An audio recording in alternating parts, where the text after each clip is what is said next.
What if the most astonishing archaeological find wasn't shimmering gold or long-lost cities, but a secret that rewrites everything we thought about human compassion, proof that empathy might be older than civilization itself? Picture this: a groundbreaking revelation buried deep in ancient bones, hinting at an entirely new view of our earliest ancestors. For years, we've conjured images of prehistoric humans as stoic survivors, driven by the harsh law of the strongest. But what if that brutal image missed the very essence of their shared humanity? Recent revelations in ancient DNA research have unveiled something truly breathtaking and unexpected chapter in the human story. In a daring investigation, scientists have found that individuals with Down syndrome not only existed in prehistoric times, but they were embraced and cared for, not left on the margins. Cutting-edge genetic techniques allowed researchers to probe nearly 10,000 ancient human remains, moving far beyond what traditional bone studies could guess at. Unlike bone structure alone, ancient DNA can identify the unmistakable signature of Down syndrome extra chromosome 21, a genetic quirk that brings both unique challenges and profound differences. It's a condition that would have required a lifetime of care and community in an unforgiving prehistoric world. For the first time ever, researchers can confirm the presence of Down syndrome in ancient populations. Dr. Samuel Berenger of the University of Adelaide calls this discovery a breakthrough that reshapes our understanding of prehistoric life. This isn't just a single find, it spans thousands of years and stretches across Europe, challenging everything we assumed about prehistoric survival. The real story begins not with us, but with a find that illuminates the very definition of humanity itself. Deep in a cave known as Vargas Hollow in eastern Spain, a revelation from the Middle Paleolithic period emerged. Though the layers of the cave were disturbed and undated, the remains told a story that spoke louder than any artifact, a glimpse into how Neanderthal families lived and cared.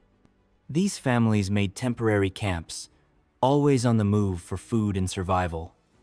Among the relics was a tiny fragmented child's skull, no larger than a plum, with the inner ear bones still intact.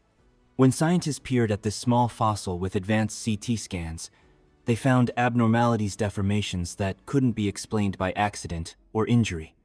One by one, they ruled out other possibilities until the only remaining diagnosis was Down syndrome. What makes this find so extraordinary is that this child, affectionately dubbed Lena by researchers, lived to be at least 6 years old. In a world where even healthy children faced constant threats, Lena's survival was a miracle of care.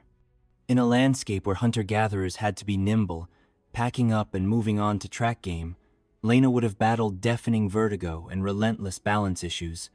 Imagine her world while the group hurried to break camp.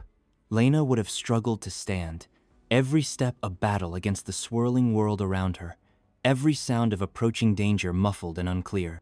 For little Lena, the world would have sounded muffled or utterly silent, each rocky step an obstacle, each incline a dizzying test of survival. Mercedes Ortega from the University of Alcazar explains that in such an environment, Lena's condition would have demanded unwavering care and support from her entire family group. Someone had to steady her through the relentless migrations, guide her when the swirling dizziness struck, and ensure she never lagged behind in the shifting landscapes of survival. This responsibility didn't fall only to her parents, it likely extended to the entire band of wanderers. Other group members would have lent a hand, sharing the burden of daily survival tasks or directly tending to Lena's every need, even though she could offer nothing in return. This ancient community's compassion offers compelling proof of deep-seated altruism among our earliest relative, an idea that shakes the core of an age-old debate in archaeology about the social lives of ancient hominins. While this Neanderthal revelation was groundbreaking, researchers hungered for an even more definitive look at our own species. Unlike the Neanderthal's skeletal clues, the arrival of ancient DNA analysis delivered an unprecedented level of certainty in tracing Down syndrome in ancient Homo sapiens. The oldest confirmed case appeared in Ireland some 5,500 years ago, around 3,500 BC. In a silent Neolithic tomb, archaeologists unearthed a 6-month-old boy whose DNA carried the unmistakable genetic fingerprint of trisomy 21. This massive investigation, spearheaded by teams from the University of Adelaide and the Max Planck Institute, spanned nearly 10,000 ancient Solsan epic undertaking whose findings, published in Nature Communications in February 2024, shook the scientific world. They identified 6 cases of Down syndrome and even one of Edwards syndrome scattered across prehistoric Europe, but the numbers alone didn't tell the entire story. In the sun-drenched Greek island of Idera, a 3,300-year-old burial revealed a 12 to 16-month-old girl who carried the same genetic difference. She was laid to rest with an elaborate necklacia, gleaming string of 93 beads crafted from glass paste, fans, and the rich orange glow of carnelian. But perhaps the most striking evidence of ancient compassion emerged from Iron Age Spain. There, in the dusty valleys of Navarra, between 2,800 and 2,500 years ago, multiple infants with chromosome conditions were unearthed, not in the cold earth of cemeteries, but in the warmth of family homes and important communal buildings.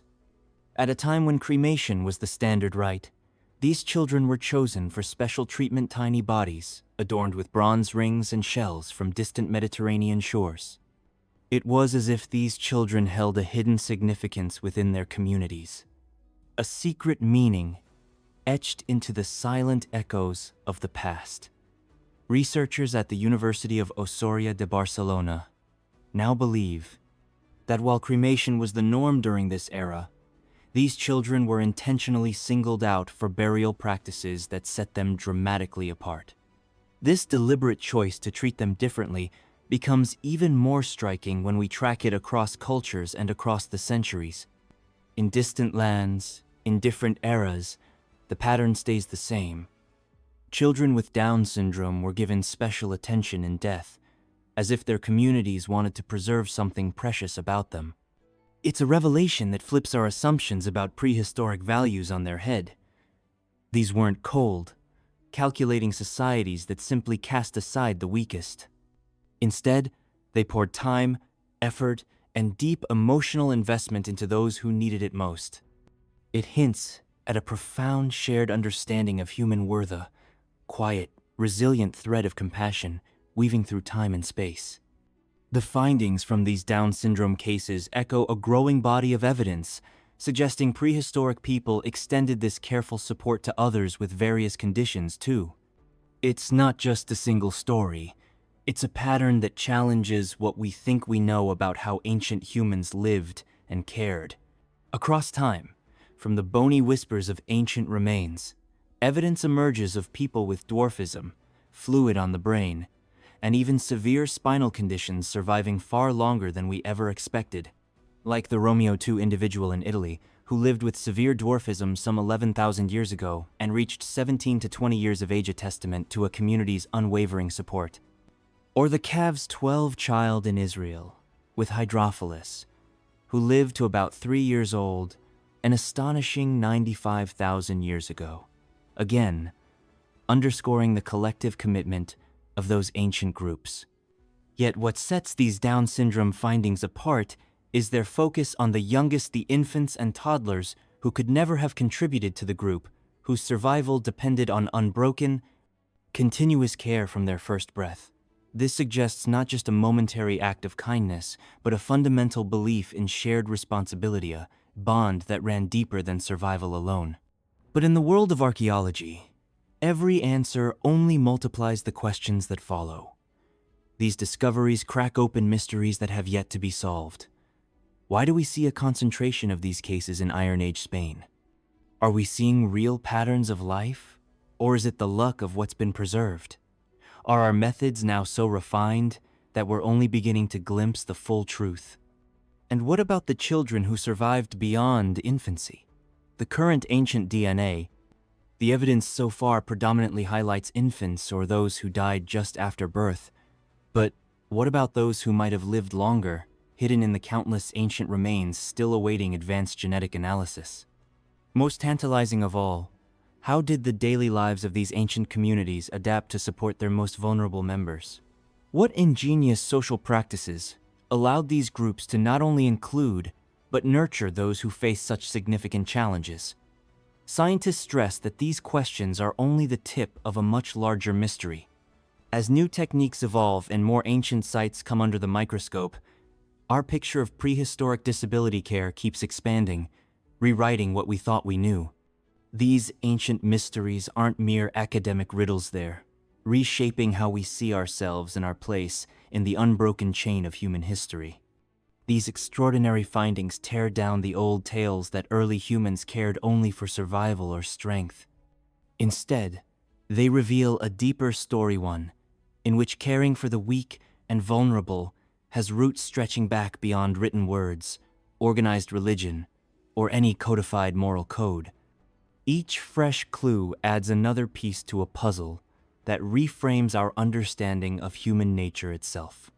From a Neanderthal child cradled in the shadows of a Spanish cave to the honored burials of Bronze Age Europe, the evidence is clear and consistent. Our ancestors didn't turn their backs on those born different. They offered care that went far beyond necessity, reaching into the heart of what it means to be human. These revelations, made possible by the miracles of ancient DNA analysis, suggest that compassion and inclusion are not modern inventions. They're primal traits that echo through the ages, etched into the very blueprint of our species. So, the next time someone dares to claim that caring for the vulnerable is unnatural, remember the tale of Lenitha, child of Neanderthal hunters who lived at least 6 years in a world of ceaseless peril. Her life is a silent witness to something profound, that love and compassion have always been woven into the human story. And perhaps the most powerful discovery isn't that Down syndrome existed in the shadows of prehistory, but that kindness itself did.